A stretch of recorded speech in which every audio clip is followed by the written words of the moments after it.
귀하고 감동적인 찬양 감사합니다.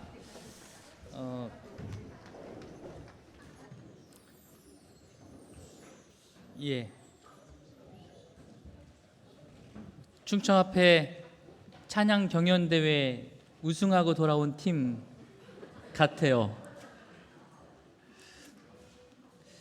오늘의 말씀의 제목은 사고 편향이라고 제목을 정해 보았습니다. 본문의 말씀은 마태복음 5장 17절로 있는 말씀입니다. 제가 읽겠습니다. 내가 율법이나 선지자를 폐하러 온 줄로 생각하지 말라. 폐하러 온 것이 아니요 완전하게 하려 함이라. 진실로 너희에게 이르노니 천지가 없어지기 전에는 율법의 1.1획도 결코 없어지지 아니하고 다 이루리라. 그러므로 누구든지 이 계명 중에 지극히 작은 것 하나라도 버리고 또 그같이 사람을 가르치는 자는 천국에서 지극히 작다 일컬음을 받을 것이요 누구든지 이를 행하며 가르치는 자는 천국에서 크다 일컬음을 받으리라. 사랑하는 믿음의 성도 여러분, 오늘 주님께서 말씀하신 이 말씀처럼 여기 있는 우리 모두가 천국에서 지극히 큰 자라 불리우시게 되기를 간절히 바랍니다. 시대의 소망을 함께 읽으면서 그 말씀으로 설교를 저도 준비하고 있는데 참 좋은 점이 있어요. 때에 따라서 그때 그주 주시는 말씀이 때로는 우리가 하나님의 사랑을 주목하게 하고 때로는 우리에게 하나님의 가르침과 교훈을 경청하게 하고 또 때로는 우리가 기억하고 꼭 배우고 알아야 될 신학적이고 교리적인 부분들도 가르쳐 주시고 그렇게 하셔요. 그래서 제 설교가 좀 더 다양해지고 있다는 생각을 합니다. 이번 주는 성경 공부와 같은 시간이 될 것 같아요. 율법과 구원에 대한 하나님의 말씀을 함께 좀 나누어 보려고 합니다. 이 말씀 우리가 잘 아는 말씀이죠. 내가 율법이나 선지자를 폐하러 온 줄로 생각하지 마라. 폐하러 온 것이 아니요 완전하게 하려 함이라. 오늘 말씀의 중심 성경절입니다. 말씀 나누기 전에 안시락교 시간에 환영하지 못했던 분들이 계신데요. 우리 김옥경 집사님의 따님, 도마동교에서 오셨죠? 지난주에 침례, 지난주인가요? 지난주에 침례 받으셨습니다. 여러분 환영해 주셔야 될 것 같아요. 환영합니다. 침례 받고 하나님 안에서 새로운 삶을 살게 된 귀한 우리 김욱경 집사님의 따님에게 하나님의 은혜와 축복이 함께 하시길 바라면서 다 같이 주님의 이름으로 축복합니다. 안시락교 시간에 오지 못하여서 소개를 못 해드렸는데요. 우리 진유셉 성도님 네 분이 이제 어젯밤부터 온양에서 주무시게 되었습니다. 오랫동안 숙소를 거할 집을 찾아 기도하면서 찾으셨는데요. 아주 좋은 교회에서 더 이상 가까울 수 없는 바로 앞집에 생활할 수 있는 장소를 하나님께서 허락해 주셨습니다. 우리와 함께하게 된 두 분 주님의 이름으로 축복합니다.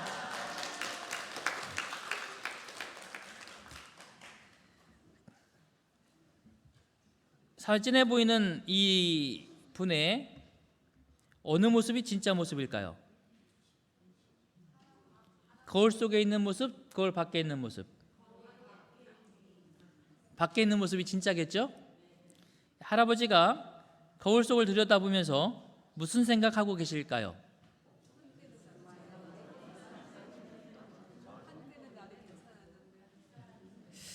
지금 거울 속에 있는 모습이 할아버지가 지금 보고 있는 자신의 모습이에요. 아직 괜찮군. 그렇게 늙은 건 아니야. 우리는 가끔 그렇게 생각을 해요. 사실 여러분, 저도 그렇답니다. 거울을 보면서 제 머리를 만지며 그래도 좀 있는데? 그렇게 믿고 싶은 거죠. 아니 사실 그렇게 보여요. 거울 자세히 보세요. 보여요. 내가 보고 싶은 걸 강조해 보고 싶은 거예요. 그게 내가 바라는 것이니까. 할아버지도 지금 마찬가지입니다. 거울 속에 비치는 자신의 모습을 보면서 그렇게 생각하고 계신 거예요. 아직 나는 괜찮아. 사실 나이는 몸으로만 먹지 마음으로는 안 먹잖아요. 그렇죠? 맞습니다. 이런 것들을 우리는 사고 편향이라고 말합니다. 내가 생각하고 싶은 것대로 생각하는 경향이 우리에게는 있는 것이지요. 그런 사고 편향에는 세 가지 모습이 있다고 그럽니다. 첫째는 인지적 편견이라는 게 있다는데, 자신의 믿음을 확인시켜주는 정보를 열심히 찾으면서 반대되는 정보는 싹 무시하는 거예요. 아까 말한 것처럼 거울을 보면서 빈 공간은 중요하지 않아요. 간혹씩 난 새카만 머리카락이 더 중요한 거죠. 그래서 그것만 보니까 제가 스스로 뭐라고 생각해요? 아직 나는 괜찮아. 괜찮죠? 네, 감사합니다. 이런 분들을 사랑해요. 두 번째는 발견적 학습이라는 것입니다. 다시 말하면 더 자세히 보면 사실이 보일 텐데 그럼 안 돼. 보고 싶은 데까지 봤으니까 더 자세히 보면 내 믿음이 깨지잖아요. 여기까지만 딱 보고 얼른 거울을 닫는 거예요. 그리고 나는 괜찮아 라고 말하는 거죠. 발견적 학습, 내가 보고 싶은 만큼만 발견하는 것입니다. 세 번째로는 논리적 오류라는 게 있어요. 논리적 오류. 논리적 오류는 모든 사실을 다 종합해서 판단하려고 하지 않습니다. 다 판단해서 여러 관점에서 사실을 보면 사실이 명확하게 보이고 그럼 내가 내리고 싶은 결론대로 내려지지 않잖아요. 그러니까 보고 싶은 만큼만 딱 보고 책을 덮어요. 논리적 오류입니다. 이런 상황, 이렇게 우리가 생각을 하고 내가 보고 싶은 대로 이렇게 생각을 하게 되면 우리는 이런 생각들로 흘러가게 돼요. 나는 절대로 틀리지 않아 라고 확신하게 됩니다. 자기 자신에게 확신을 갖죠. 왜요? 사실 여러분, 내가 이게 맞아라고 말했지만 그게 틀릴 가능성이 있습니까? 없습니까? 이게 틀렸다는 사실을 발견하려면 조금 더 자세히 봐야죠. 그렇죠? 조금 더 들여다봐야죠. 내가 보지 못한 것들도 보려고 해야죠. 그런데 사고 편향에 있어서 인지적 편견과 발견적 학습과 논리적 오류에 빠지면 안 보죠. 그러니까 나는 내가 여기까지만 봤어요. 여기까지만 본 상태에서 내가 틀려요, 안 틀려요? 안 틀려요. 여기까지만 봤으니까. 더 보면 틀린 걸 알 텐데 더 보지 않았으니까 내가 틀리지 않았다고 확신하게 돼요. 내가 틀리지 않았어요. 내가 틀리지 않았으면 누가 틀려요? 그렇게 생각하지 않는 여러분이 틀린 거야. 다 틀린 거야. 누구만 맞아? 나만 맞아. 이렇게 되는 거죠. 또 이렇게 사고 편향에 빠지면 잘된 것은 내 탓이고 안 된 것은 네 탓이 된다고 그래요. 자기 위주의 편향적 사고를 하게 되는 것입니다. 1990년대에 실패와 성공이라는 문제에 관해 연구한 한 연구가 있는데요. 사람들이 성공했을 때는 칭찬을 받아들입니다. 정말 잘했어요. 훌륭해요. 당신이 역시 위대합니다. 그런 칭찬을 받아들입니다. 왜냐하면 그렇게 성공한 것이 누가 잘했기 때문에 역시 나는. 그런데 실패했어요.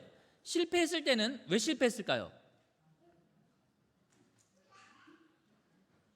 실패했을 때는 운이 나빠서 실패했다.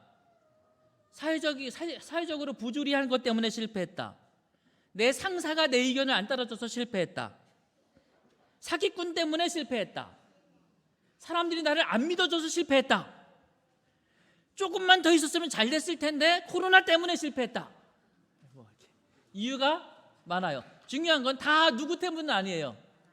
실패했을 때 중요한 건 내 때문은 아닙니다. 왜냐하면 우리는 우리 자신의 문제와 나 자신을 들여다보는 일을 하고 싶지 않아요. 생각의 한계를 딱 정해 놓기 때문에 그렇습니다. 그래서 사실 우리는 매일 거짓말을 합니다. 그런데 누구에게 제일 많이 거짓말을 하는가 하면 나 자신에게 제일 많이 해요.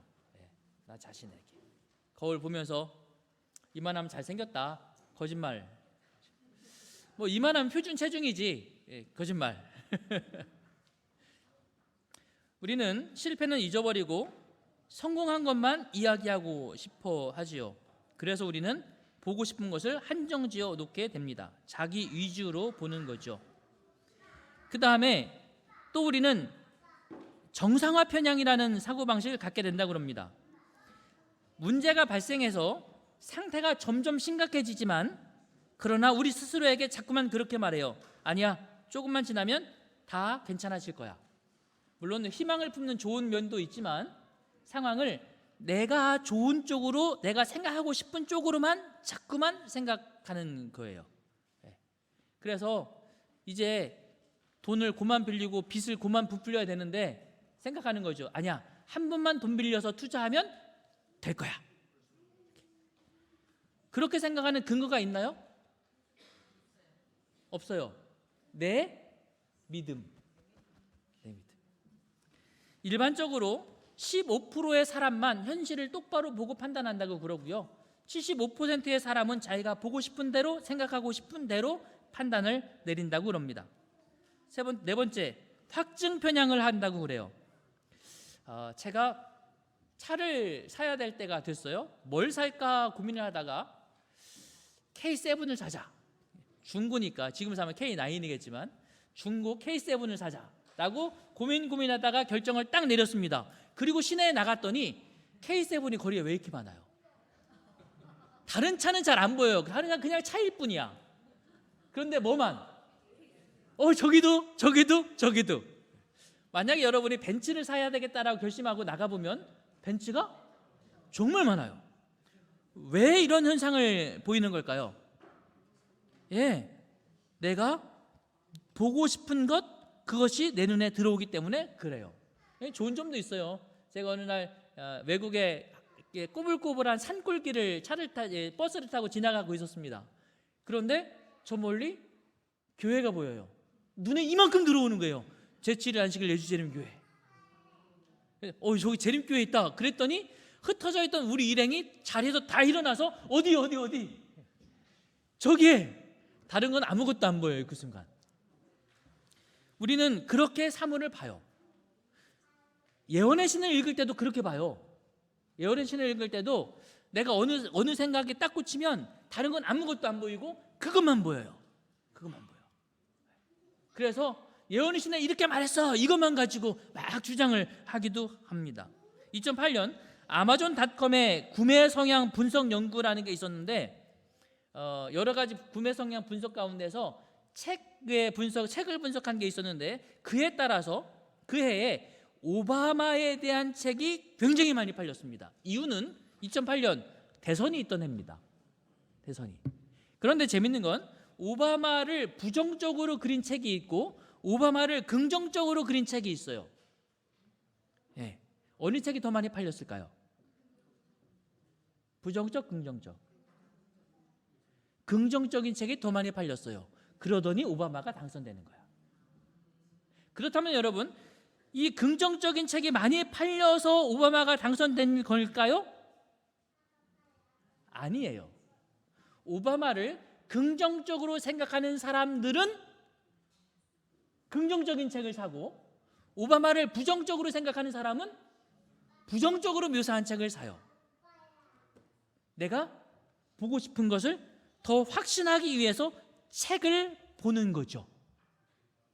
아까 말한 것처럼 예언의 신도 그렇게 읽고 성경도 그렇게 읽는 경향이 많아요. 사실 생각해 보세요. 내가 윤석열 대통령을 지지해야 될까 말까 막 고민하고 있는데 나는 윤석열 대통령에 대해서 부정적인 생각을 많이 가지고 있어. 그럼 내가 바르게 판단할 걸까요? 바르게 판단하려면 긍정적으로 말하는 사람들은 도대체 뭐라고 말하는 걸까? 봐야 비로소 내가 올바른 판단을 할 수 있겠죠. 그런데 보려고 해요, 안 보려고 해요? 안 보려고 해요. 윤석열 대통령을 긍정적으로 보는 사람들은 부정적으로 말하는 사람들의 의견을 들어봐야 이런 면도 있구나라고 해서 종합적인 판단을 할 텐데 그 종합적인 판단을 하려고 해요, 안 하려고 해요? 안 하려고 해요. 내가 좋아하는 대로 긍정적인 면만 읽으려고 하는 거죠. 이게 우리들의 사고 편향입니다. 여러분도 그런가요? 일반적으로 우리는 그런 사고 편향적인 모습을 가지고 살아가죠. 그랜저가 좋습니까? K9으로 바꿉시다. K9이 더 좋습니까? 뭐 차 얘기가 나왔으니까 뭐 그쪽으로 가볼게요. 어떤 차가 더 좋은 차죠? 예를 들어서 고민하다가 결정을 내렸어요. 내가 가격, 성능, 옵션 꼼꼼히 따져보고 고민하고 계산해보고 막 그렇게 수위를 고민한 후에 내가 예를 들어서 기아 K9을 사기로 결정을 딱 하고 마침내 결정을 해서 샀어요. 친구 모임에 갔더니 친구들이 얘기를 하고 있습니다. 이 친구는 그랜저가 좋다고 막 얘기하고 있고 이 친구는 K9이 좋다고 막 얘기하고 있어요. 그 팀에 제가 딱 들어갔어요.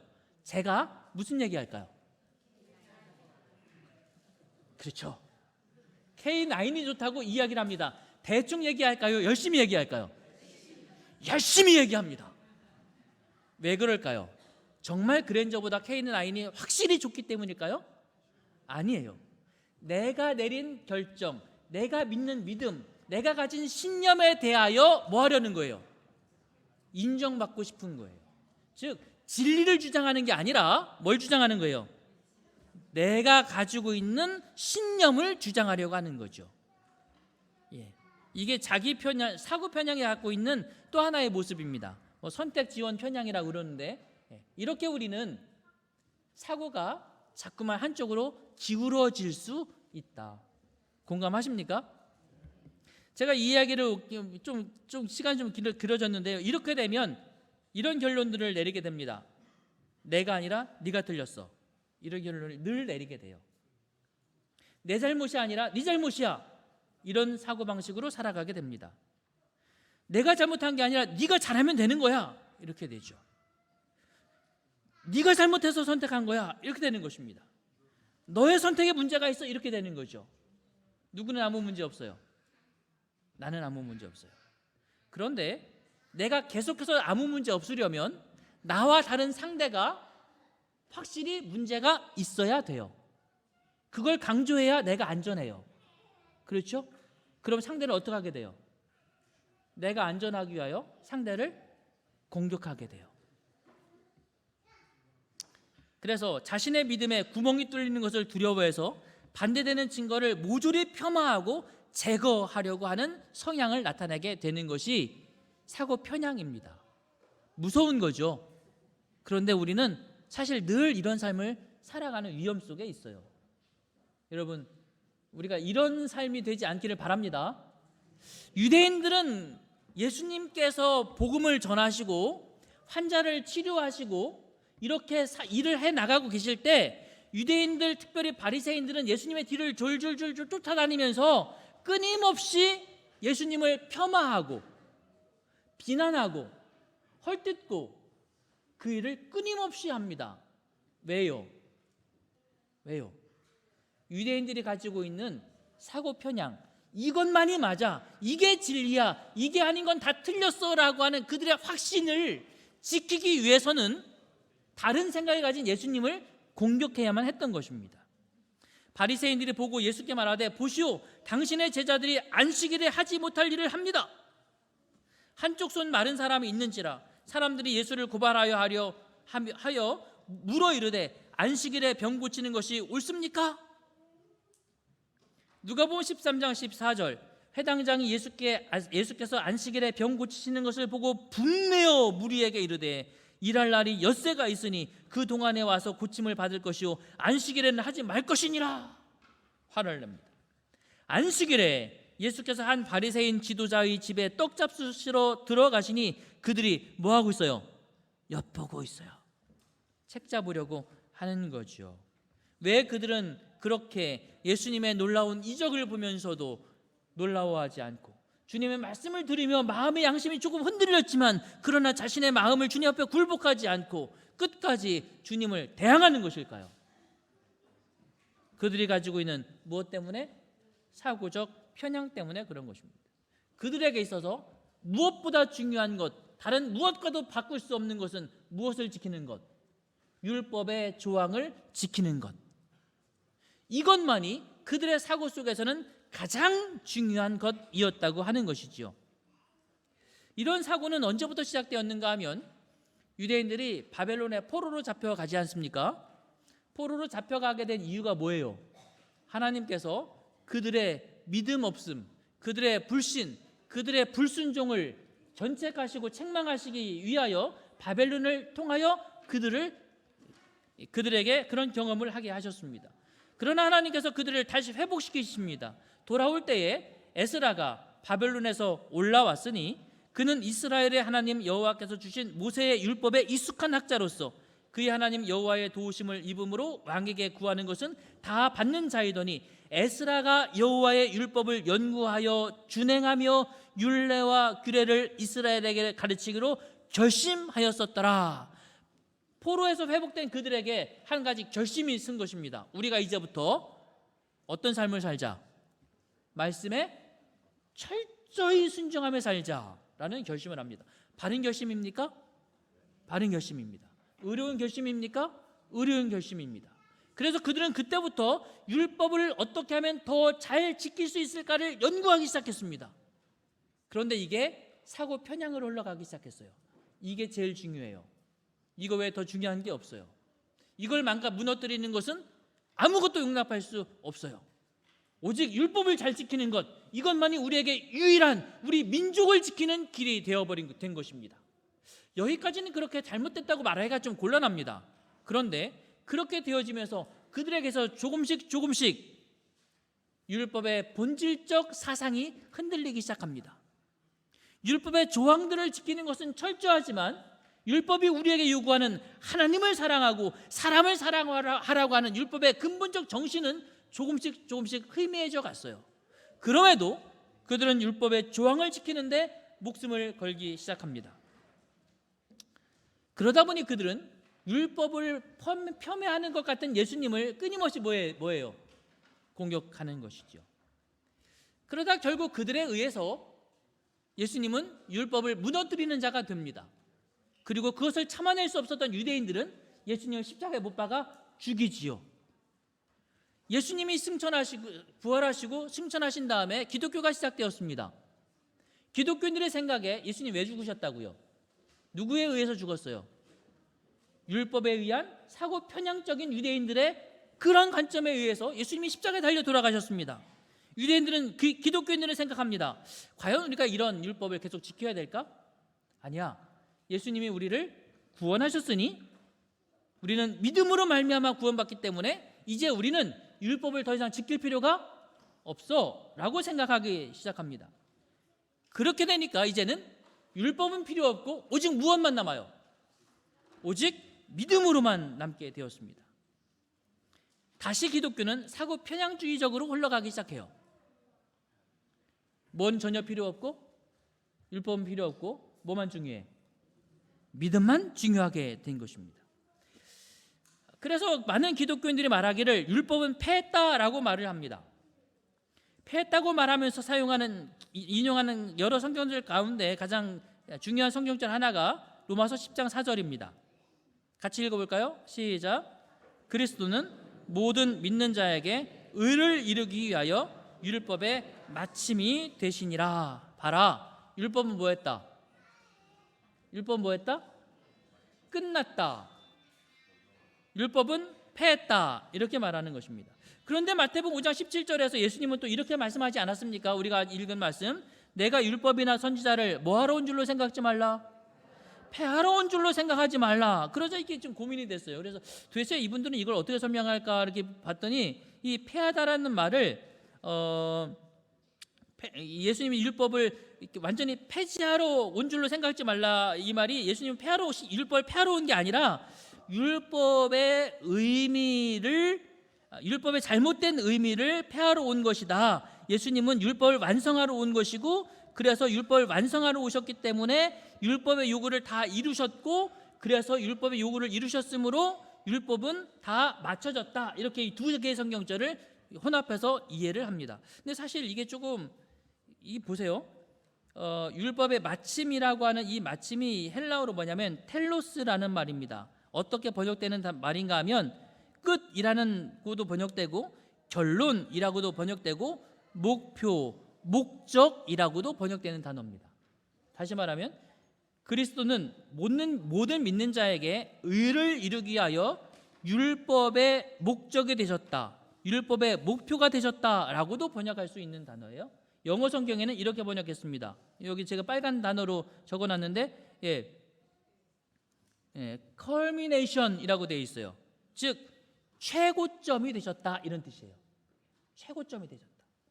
그러니까 우리가 생각하는 것처럼 율법의 마침이 율법이 끝났다는 표현이 아니에요. 율법의 진정한 요구를 이루시고 최고점이 되셨다. 이 말은 사실 이 말의 의미는 율법이 우리에게 원하는 게 뭐예요? 죄의 삭은 사망이라. 율법은 우리가 죄인인 걸 보여주고 우리가 죄인임으로 죽어야 한다고 하는 것이 율법이 요구하는 마지막 요구입니다. 그렇죠? 그걸 예수님이 뭐 하셨어요? 완성시켜 놓으셨다라는 말입니다. 이 로마 10장 4절이 그런 말입니다. 마태복음 5장 17절에서 폐하로라는 말이 갖고 있는 진짜 의미는 이런 말입니다. 파괴하다, 부수다, 폐지하다, 이런 의미입니다. 예수님은 율법을 완성시키러 오신 분이지 뭐하러 온 분이 아니라고요? 폐지하러 오신 분이 아닙니다. 여기서 말하는 완전하게 하다라는 말도 그 진정한 의미는 율법의 요구를 완전하게 충족시켜주러 오셨다, 그런 의미입니다. 율법이 너는 사형 이렇게 말했는데 그 요구를 예수님이 완전하게 뭐 하셨다? 충족시키셨다, 이런 의미가 마태복음 5장 17절의 의미입니다. 그런 의미를 알지 못하는 상태에서 기독교인들에게 우리가 하나님 말씀대로 살아야 돼 라고 말하면 흔히 모든 기독교인들은 뭐라고 대답하나요? 유대인에게 우리가 하나님 말씀대로 살려면 이렇게 합시다 라고 말하면 유대인들은 뭐라고 질문했을 것 같아요? 유대인들은 이렇게 질문합니다. 그게 율법의 규정에 맞는 거요? 이렇게 질문해요. 예수님이 안식일날 사람 병 고쳐주는 것하고 그냥 죽게 내버려 두는 거하고 어떤 게 맞냐? 그러면 유대인들 뭐 고민한다고요? 이게 율법의 규정에 맞나 안 맞나, 이거 고민하잖아요. 그렇죠? 기독교인들에게 우리가 하나님 말씀 따라 살아갑시다 라고 말하면 기독교인들, 제가 만난 열중 거의 모든 기독교인이 대뜸 그 다음 질문이 뭔지 아세요? 이겁니다. 그거 하면 구원받아요? 그거예요. 안식일을 잘 우리가 지키고 하나님 말씀에 이렇게 되어 있으니까 하나님 말씀대로 살아갑시다 라고 하면 딱 나오는 질문, 그거 하면 구원받아? 여러분, 안식일 잘 지키면 구원받습니까? 저는 이 답에 질문을 던지기 전에 왜 이렇게 편향적 사고방식으로 굳어져 있지? 여러분, 제가 어제 교과 공부하면서 그런 질문 던졌죠. 왜 부모님에게 우리가 마음을 드리죠? 여러분, 부모님에게 매달 용돈 드리시나요? 드리셔야죠. 그랬더니 질문합니다. 그래야 유산을 받나요? 똑같은 얘기예요. 매일 아침 전화 드리시나요? 전화 좀 드리시죠. 그거 해야 부모님으로부터 사랑받나요? 그런 식의 질문하는 것과 똑같은 거예요. 왜 하나님 말씀대로 살자고 하면 구원에 필요하면 하겠다고 말하고 구원에 필요하지 않으면 안 하겠다고 하는 걸까요? 마치 부모님의 유산을 잘 받기 위해서는 부모님에게 잘 보이기 위해서 하고 그것과 관계없으면 굳이 라고 말하는 것과 똑같잖아요. 사고적 편향에 의해서 우리는 이것만 하면 된다고 생각하는 시대에 살아가고 있고 그렇게 자꾸 교육받고 있어요. 그러나 사랑하는 믿음의 성도 여러분, 우리가 부모님을 섬기는 것은 그분에게 뭘 받기 위해서가 아니잖아요. 그렇죠? 부모님이 우리에게 너 이것 좀 해라라고 말했을 때 너 이거 하면 내가 너 사랑하고 너 이거 안 하면 내가 너 미워할 거야. 그래서 그렇게 이거 하라 그러시나요? 아니잖아요. 부모님께서 우리에게 너 초콜릿 많이 먹지 마. 그런 이유는 누구를 위해서? 너 그거 먹으면 너 이제부터 내 아들 아니야. 이래서가 아니야. 그런데 엄마, 내가 초콜릿 먹으면 엄마가 나 사랑 안 하나? 아니, 그래도 사랑하지. 그럼 먹어도 되겠네? 라고 말하는 것과 똑같은 사고방식에서 우리가 살아가면 안 되겠다고 하는 것입니다. 신앙을 그런 자세와 태도로 하지 않아야 된다고 하는 것입니다. 예수님께서는 분명히 말씀하셨습니다. 내가 율법이나 선지자를 폐하러 온 줄로 생각하지 말라. 폐하러 온 것이 아니요 완전하게 하려 함이라. 진실로 너희에게 이르노니 천지가 없어지기 전에는 율법의 1.1획도 결코 없어지지 아니하고 다 이루리라. 누가복음 6장 17절 율법의 한 획이 떨어짐보다 천지의 없어짐이 쉬우리라. 예수님은 이 땅에 와서 안식일에 병 고치셨어요. 예수님은 안식일에 사람들을 돕기 위하여 먼 길도 걸어가셨습니다. 예수님은 그래서 사람들이 보기에 율법적 편향 사고방식으로 가진 사람들이 보기에 율법을 폐하는 사람처럼 보였습니다.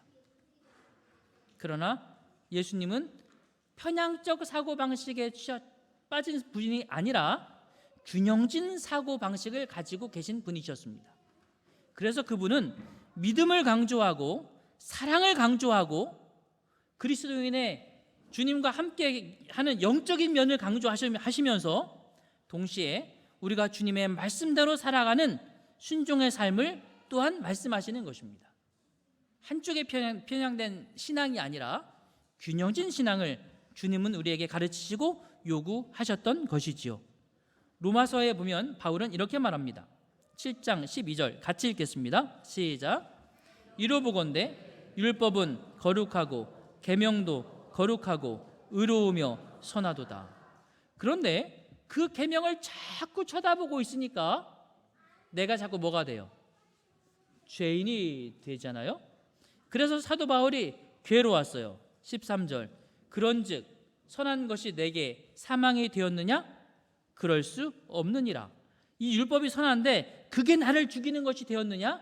그건 아니다. 오직 죄가 죄로 드러나기 위하여 선한 그것으로 말미암아 나를 죽게 만들었으니 이는 계명으로 말미암아 죄로 심히 죄되게 하려 함이라. 사도 바울은 예수 그리스도의 믿음으로 말미암는 일을 우리에게 가르쳐준 사람입니다. 그러면서 또 그는 율법이 우리에게 어떤 역할을 하고 있는지를 가르쳐주고 있습니다. 이것이 한쪽에 편향된 사고가 아닌 더 깊이 알아보고 모든 것을 살펴보고 그리고 내린 사도 바울의 교훈의 가르침이기도 합니다. 오늘 아침 제가 한 가지 나쁜 습관이 있어요. 머리가 좀 이렇게 길어지면 머리가 여기 약간 이렇게 덮이잖아요. 이렇게. 그러면 이게 전 되게 불편해요. 책을 보다 보면 책을 볼 때 이렇게 이제 책상에 손을 얹고 책을 보잖아요. 제 손이 일로 갑니다. 그래서 이걸 자꾸만 여기서 이렇게 띄워요. 이렇게. 책 읽으면 자꾸만 이러고 읽어요. 오늘 아침에도 이러고 읽다가 양복 입고 교회 왔는데 저희 아내가 저를 보더니 화들짝 놀랍니다. 여보, 당신 머리가 막 자고 일어나는 것처럼 꽁지머리가 됐어. 제가 거울을 봤어요. 멀쩡해요. 왜 멀쩡한가 하면 여기만 보이더라고요. 여기만. 이게 멀쩡해. 전 제 아내의 말을 믿을 수가 없어요. 방에 가서 작은 거울을 꺼내서 뒤를 이렇게 보았더니 그제서야 꽁지머리가 보입니다. 그게 뭐가 하는 일이라고요? 하나님의 율법이 우리에게 하는 일입니다. 그렇게 꽁지머리가 보이면 그때 우리는 무엇을 해야 합니까? 그때 우리는 무엇을 해야 돼요? 문제를 수정해야 됩니다. 그런데 머리는 내가 수정할 수 있지만 율법이 보여준 내 속 깊이 본성 가운데 자리 잡은 이 죄의 모습은 수정할 수 있어요, 없어요? 없어요. 이건 누구만이 수정하실 수 있어요? 이건 예수님만이 수정하실 수 있습니다. 그래서 우리는 누구에게 나가요? 예수님께 나아가는 것입니다. 이것이 율법이 우리에게 오늘날 계속해서 하고 있는 역할이지요. 그러므로 여러분, 오늘 저는 이 시간에 편향된 사고방식으로 신앙을 대하지 말고 열린 사고방식으로 율법과 구원의 올바른 관계를 이해하고 우리가 신앙하는 온양교회 성도들이 되기를 간절히 바라면서 말씀을 마치도록 하겠습니다.